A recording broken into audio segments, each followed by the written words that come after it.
Hello all, and welcome to the very first ever Q&A session. I've asked Patreons and other people to ask me anything really.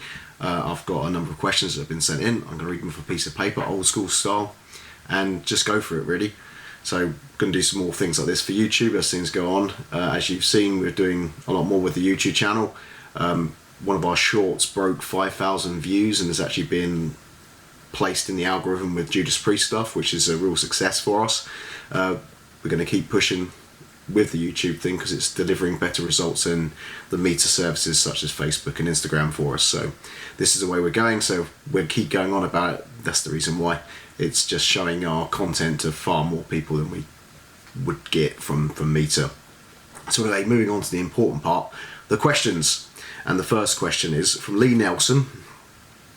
How much did all the COVID lockdowns affect you and as the band had it not long relaunched? So I think what he's asking is, we sort of started a rebranding exercise right before the COVID lockdown.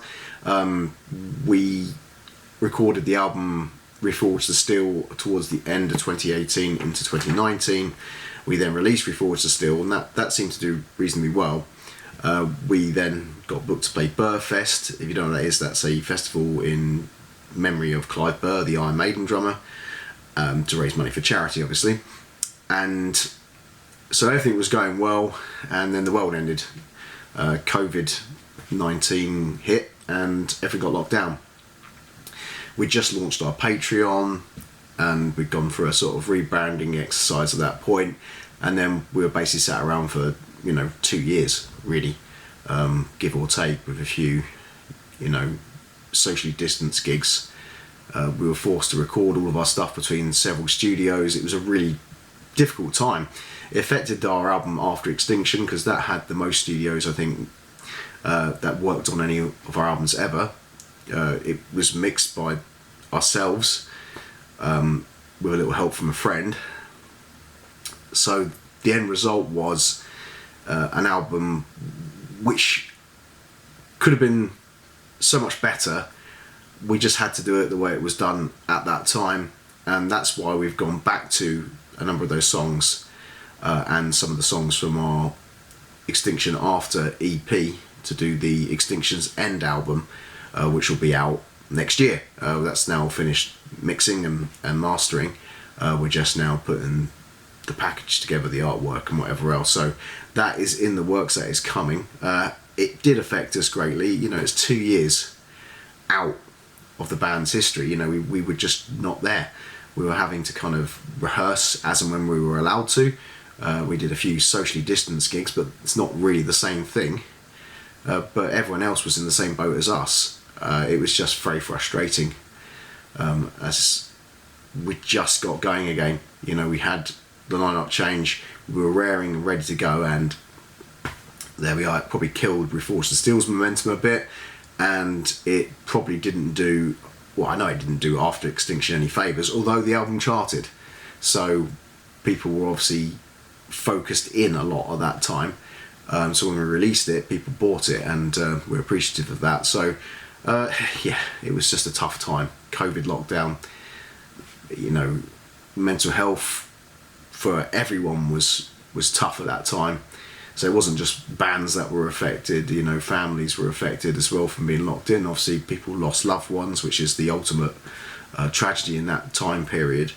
It was a real hard time, and the world, we're still not recovered from it. We're still having to pay through the nose on our taxes to pay for all the handouts and the support the government had to give during that time. It's had a lasting effect, and of course that has had an effect on every band, every element of the music industry, because people have less money in their pockets now. We're still paying back what we owe for COVID, as it were. People aren't going out to gigs, people aren't buying CDs, people aren't buying t-shirts, and since COVID there is a reluctance. People don't go out in the same way now. I don't think it's because they're scared of becoming ill. I think it's just because we've almost developed this culture of staying in.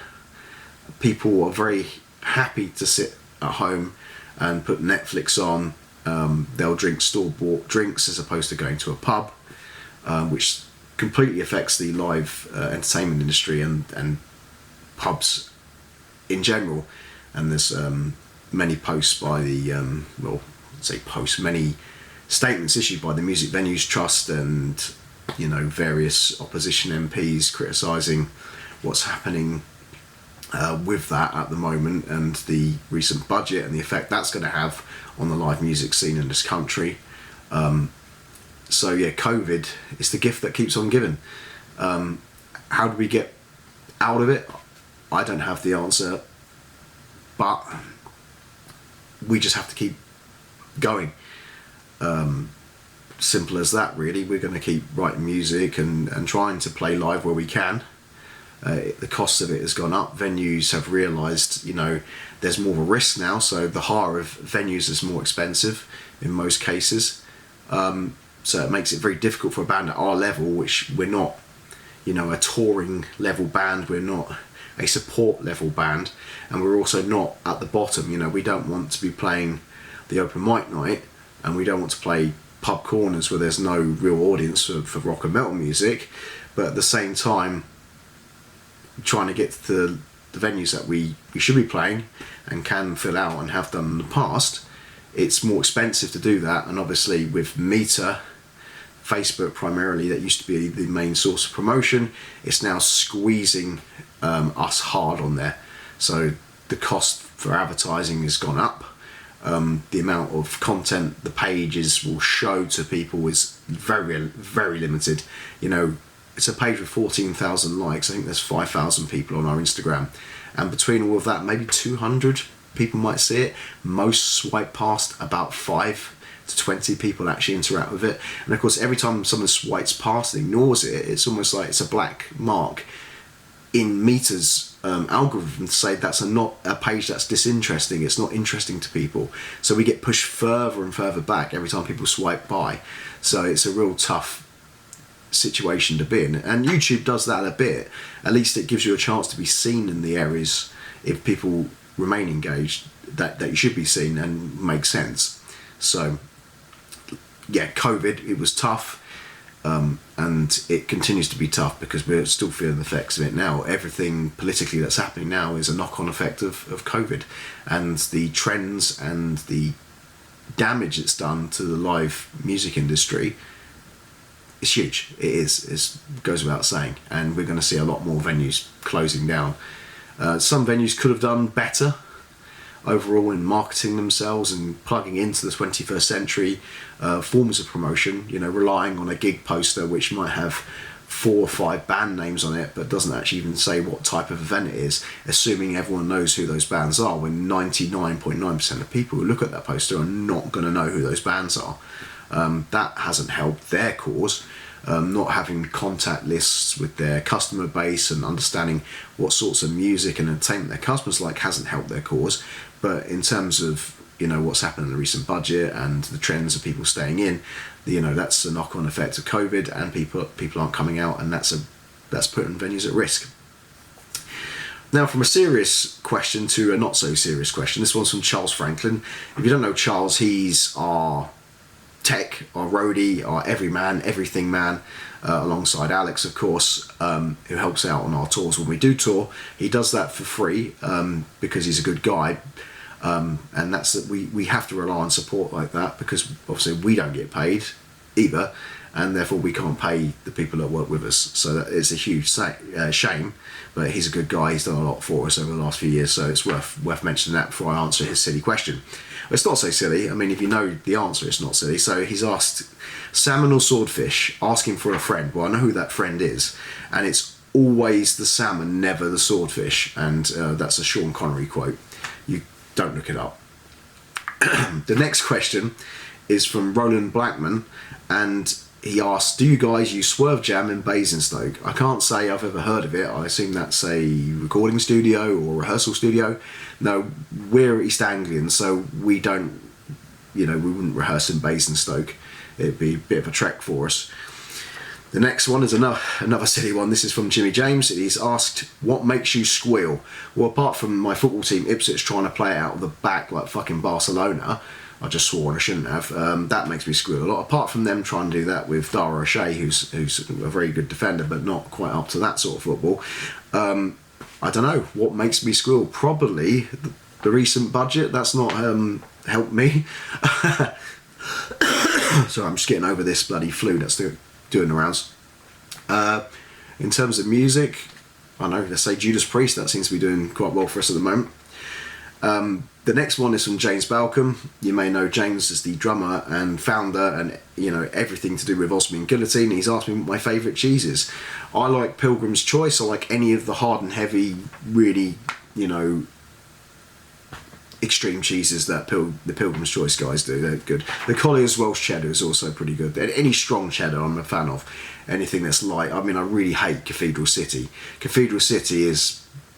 I'd rather drink out of the toilet than eat Cathedral City, and that's not even a joke. I'm not even exaggerating my opinion on Cathedral City. It's a shitty fucking cheese. I've sworn again, but for Cathedral City, it's worth saying because it's shit. Right. I'm sorry if I get the pronunciation of your name incorrect. So Harold Lubert, hopefully that's how it's pronounced. So who is the musician you would love to sit and pick their brain? Well, and learn from, in effect. There's a lot of people. I think Steve Harris would be a good one, just to understand not only Iron Maiden's songwriting process, but how the management of the band works and how he's kept that going for so many years with line-up changes and sound changes. And people forget, after Bruce had left in the 90s, they were in a real tough space. They had to survive off of the South America and Asian areas because, you know, they'd been almost forgotten about in North America and Europe at the time, which seems insane to think about now. They had a different singer, which was Blaze Bayley, and it wasn't his fault. It's just the way the music business and heavy metal had gone at that stage in the 1990s. So to turn that around and really pull the band forward and into the situation where now, you know, the biggest band on the planet and whatever else, it's that would be an interesting conversation. So I'd probably go with Steve Harris from that perspective. In terms of guitar playing, there's so many people I can't even really begin to narrow it down. Tony Iommi is my absolute hero in terms of writing riffs and whatever else. He would be someone I'd like to talk to. James Hetfield, Dave Mustaine, people like that, and there's so many. So even having a conversation with someone like Sharon Osbourne about, again, how she was able to make Ozzy the success he was in the music business after obviously leaving Black Sabbath and the position he was in. He may not have been a success, and it's largely due to her hard work that, you know, they were able to make Ozzy Osbourne he's a megastar at the end, you know, and that's largely due to her hard work and what she did in the music business. So Andy Edwards has 3 questions for me.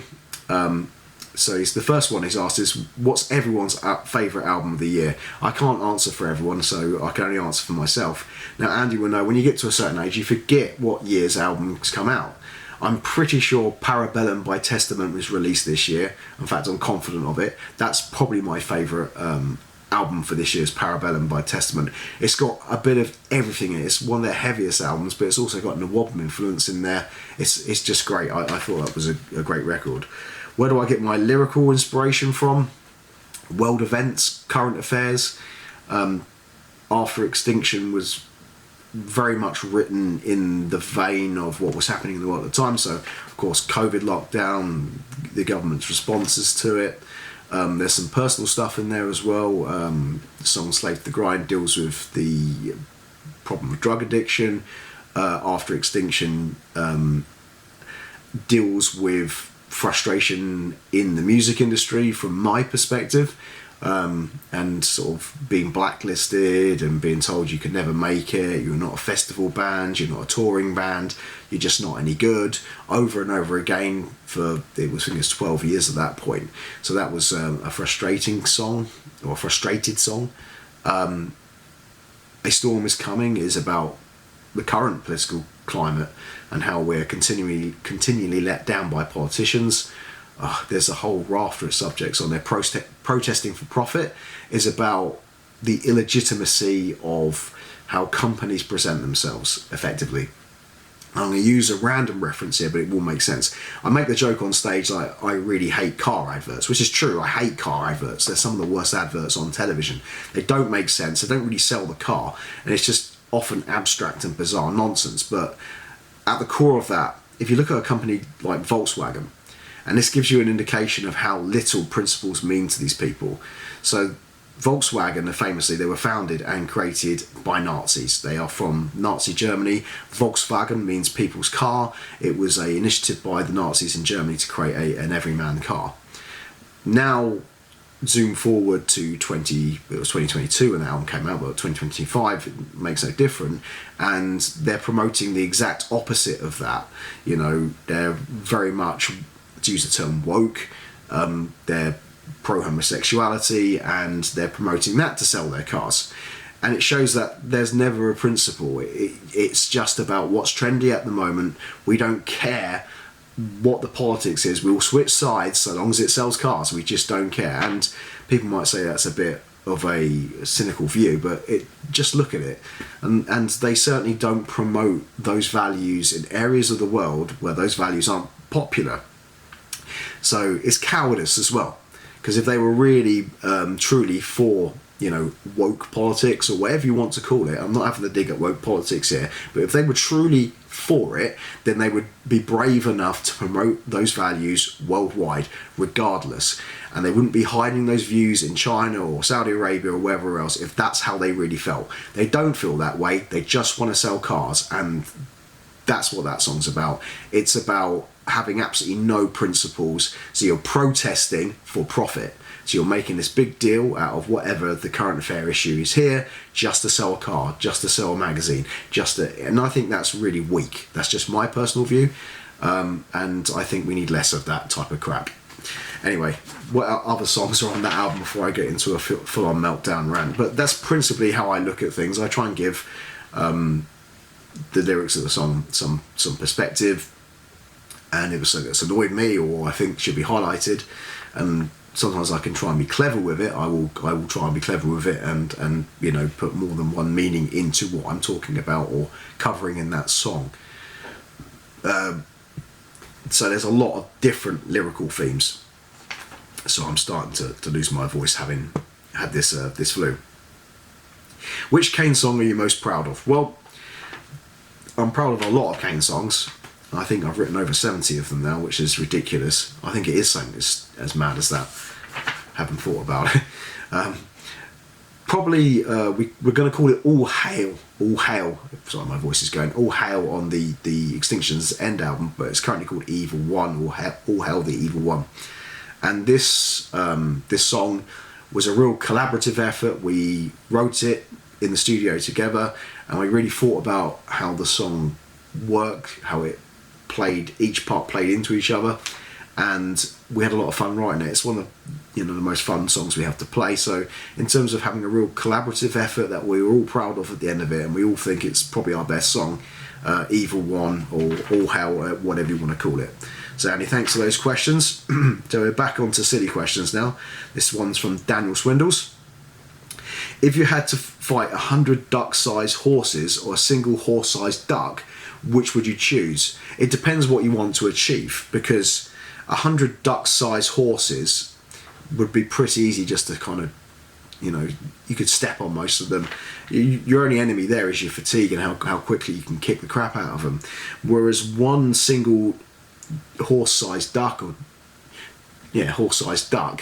that's a harder fight, but the reward is much greater, because if you're trying to survive, all the extra meat that horse-sized duck is going to provide is going to keep you going for days and days.